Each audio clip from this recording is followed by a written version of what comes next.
Hola, hoy no hay cosas que sabemos, lo siento muchísimo, pero las 8 horas más o menos que dedico los viernes a preparar la emisión, a escribirla, a grabarla, a editarla, buscar ilustraciones, etcétera, no los puedo dedicar esta semana, simple y sencillamente porque tengo muchísimo trabajo del de verdad, trabajo del que sí vivo, tengo unas traducciones que entregar el lunes y además para remate el domingo lo dedicaré casi completo a la jornada electoral y por lo tanto mi tiempo está enormemente limitado hasta que tenga yo suficiente apoyo en Patreon como para poder pues no tener que traducir y dedicarme solo a esto, cosa que ocurrirá más o menos cuando los cerdos vuelen. Y es una pena porque me hubiera gustado muchísimo hablar de la forma en que estalló el intento de hacer una coalición de gente de ultraderecha por parte de Salvini, que se ve como el nuevo Mussolini, pero que se quedó sin el vicecanciller austríaco de un partido de ultraderecha que estaba gobernando en alianza con la derecha austríaca, porque tuvo que renunciar el vicecanciller debido a que fue descubierto en unas grabaciones ofreciéndole contratos a cambio de apoyo a una mujer que posaba como una agente rusa y que al parecer finalmente no lo era. El gobierno austríaco cayó y van a tener que convocar elecciones nuevamente.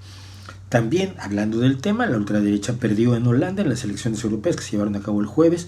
y de una manera además impresionante porque perdieron por 7%, se esperaba que ganaran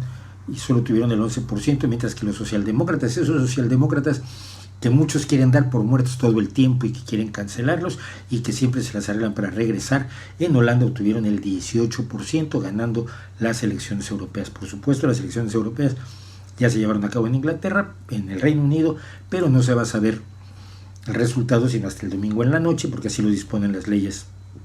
británicas. Pero la caída de Theresa May, que era la crónica de una muerte anunciada, finalmente se ha producido y ahora la pregunta es quién la va a sustituir al frente del Partido Conservador, de los Tories. Por supuesto, hay muchas elecciones posibles, la peor de las cuales es la más probable, que es Boris Johnson, el Trump británico. También quería yo hablar de Huawei y Google, porque la decisión de Google de dejar de darle apoyo a los teléfonos de Huawei es un paso más en la guerra no solo comercial sino política que hay entre Estados Unidos y China, y que puede llevar a cuestiones absolutamente inesperadas. Por supuesto, ahora los dueños de teléfonos Huawei saben que no van a tener el apoyo de Google, ni el sistema operativo, ni las nuevas aplicaciones, por lo menos las aplicaciones hechas en Estados Unidos, para sus teléfonos. La pregunta es si Huawei ha estado preparado para esto, si tiene la esperanza de tener un sistema operativo alternativo con el cual pueda responder a la prohibición de Estados Unidos de hacer negocios con Huawei, prohibición que no es solo comercial, tiene motivos de inteligencia reales, como ya hemos comentado aquí. No es solamente un invento pues de Donald Trump, está basado en la inteligencia de varios países sobre las capacidades de espionaje de los propios teléfonos Huawei, por no decir de su participación en la creación de las redes 5G. En fin, de todo eso y de varias cosas más quería yo hablar, pero no va a ser posible, así que lo dejamos para la próxima semana. Algunos temas como las elecciones, que finalmente las de España y las del resto de Europa, las de España municipales y autonómicas y las europeas en todo el resto de Europa, se estarán llevando a cabo el próximo domingo, y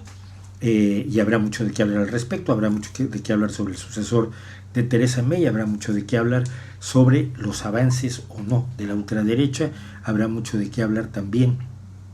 sobre acontecimientos relevantes en África. Hay un personaje que murió esta semana y del que tampoco hemos podido hablar, pero sí quiero avisar que estamos preparando un especial de internet, sobre todo dedicado a esos países donde la gente está muy temerosa de que le censuren su red cuando no hay ningún riesgo de que sea censurada en realidad, mientras cierran los ojos a los países donde realmente la gente vive aislada de internet como lo entendemos en otros países. Me refiero por supuesto a China, a Rusia, a Corea del Norte, a Irán, a Arabia Saudí, a Qatar, a los Emiratos Árabes Unidos, a muchos lugares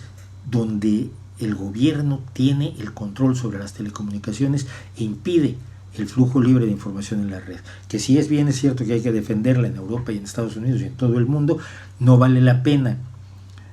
llorar por una amenaza no muy clara en ciertos países, cuando en otros países la gente está verdaderamente controlada con su propio Facebook, su propio WhatsApp, su propio Google, sus cortafuegos que los rodean del todo y les dan una idea del mundo absolutamente falsificada y absolutamente diseñada en las oficinas de sus gobernantes, y eso sí debería preocuparnos. Así que vamos a hacer un especial de Internet y de los países que censuran Internet y algunas otras cosas que se nos van ocurriendo, y solo lo vamos a poder hacer si seguimos, por supuesto, teniendo su apoyo en Patreon y GoFundMe. Ya sé que lo repito mucho, pero necesitamos ese apoyo de verdad, porque si no vamos a tener que dejar proyectos que queremos hacer, pero que una cosa es querer y otra cosa es poder, y a veces no se puede, como es el caso de hoy. Así que hasta la próxima semana, mil disculpas y nos vemos.